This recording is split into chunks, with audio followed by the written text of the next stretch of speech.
Welcome back to the channel, everyone, for part 2 of the Best For You Understable Distance Driver series.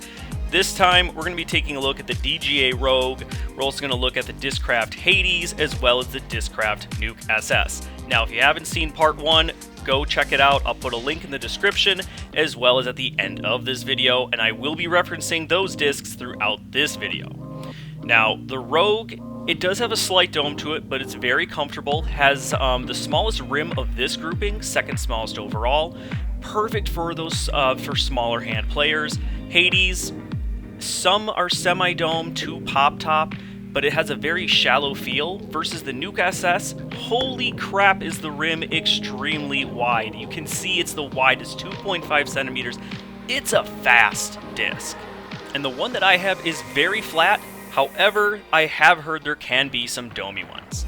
So now, let's go out to the field and take a look at the Rogue to start things off. Of this grouping, it is the slowest, and at speed 11, it is the slowest overall, which makes it perfect for beginners or players trying to get into distance drivers.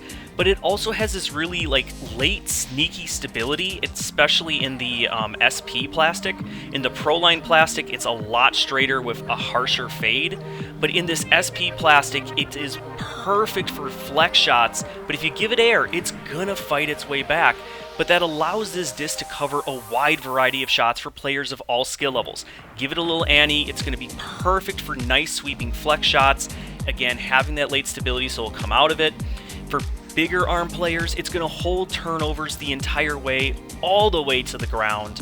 Again, just a great entry-level beginning bomber.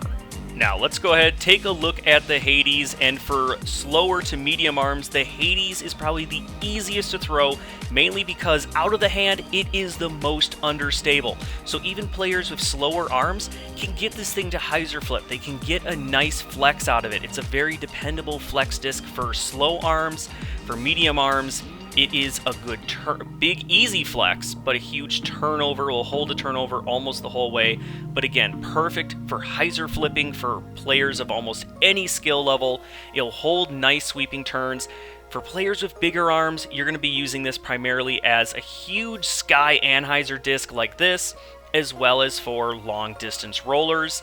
However, the prototypes are the flippiest here. Stock runs a little bit more stability, particularly in the early flight. You can still get turn on them, but they're not going to hold as big of a turn unless you're a big arm.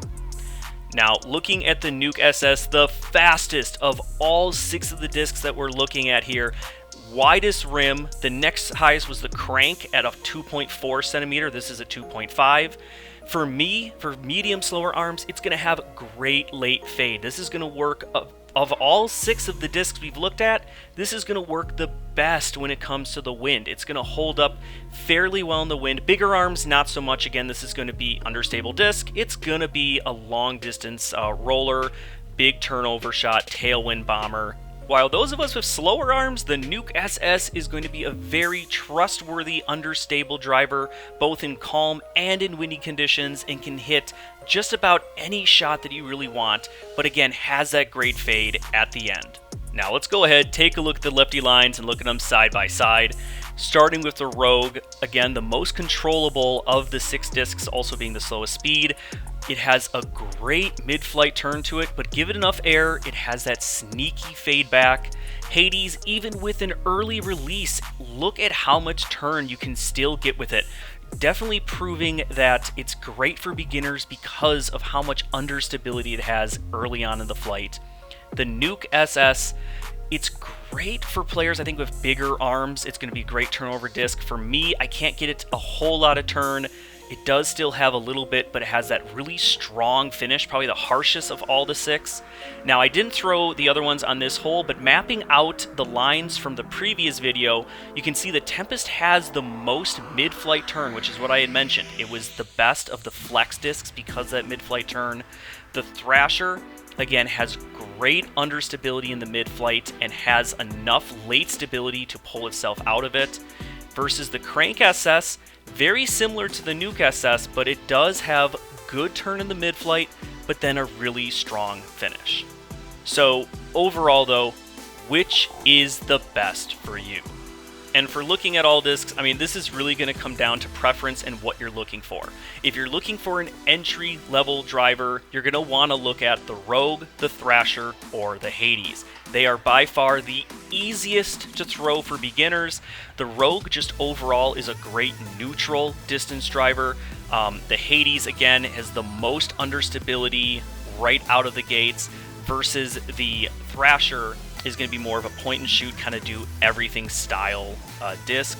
It also comes in the most plastic types, so that way you can really find one that works for you if you need one that's going to be understable, like this in Big Z, or the new titanium ESP or crystal for more overstable.